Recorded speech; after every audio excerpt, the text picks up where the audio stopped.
Përshëndetje të nderuar zonja dhe zotëria, ku po ritakohemi sërish së bashku me mua Tirona Lili në kanalin Monitor TV, për të sjellur pranë jush të rejat më të fundit në fakt se çfarë po ndodh mes Jozit edhe Gjestit. Por një ndryshim i madh ka ndodhur në Instagramin e Jozit. Instagrami i Jozit që në natën e 12 prillit, konkretisht ditën e 13 prillit, ka patur një rritje maramëndëse të followersave në Instagramin e tij. Kemi parë komente 50-50,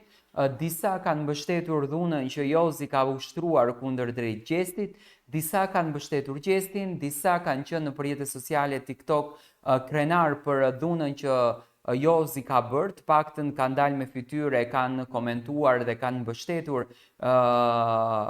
dhunën që Jozi ka ushtruar në natën e 12 prillit në shtëpinë e Big Brotherit kundër drejt banorit tjetër Gjestit, por gjithsesi do me thënë rritja ka qenë maramëndëse, nuk e dim në qoftë se kjo rritja në Instagramin e tij është një rritje me followers të bler në Instagram, apo janë të gjithë shqiptarët që janë kureshtar të dinë se çfarë të thot Jozi dhe çfarë do të ndodhen me fatin e tij, por gjithsesi është një diçka që na kanë nxitur për ta komentuar.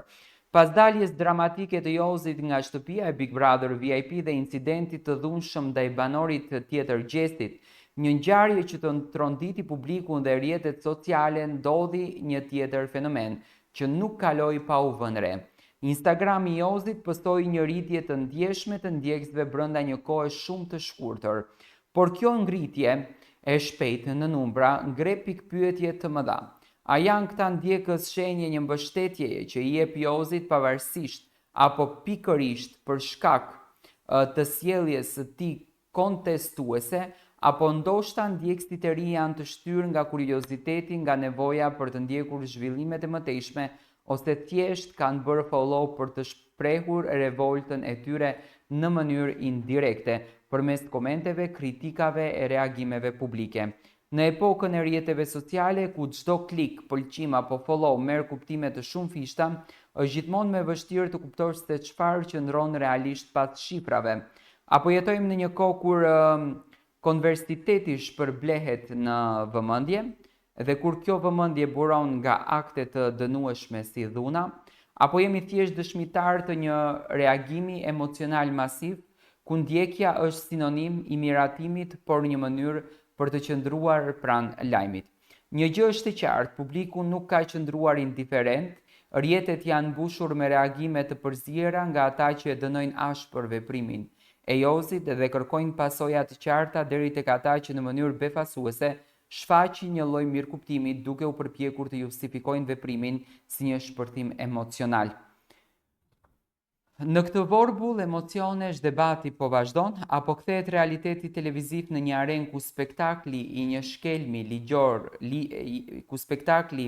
i shkel ligjin moral, dhe më e rëndësishmja çfarë mesazhi po dërgojmë brezave të rinj, ku shohim që pas një akti të dhunshëm vëmendja dhe ndjekësit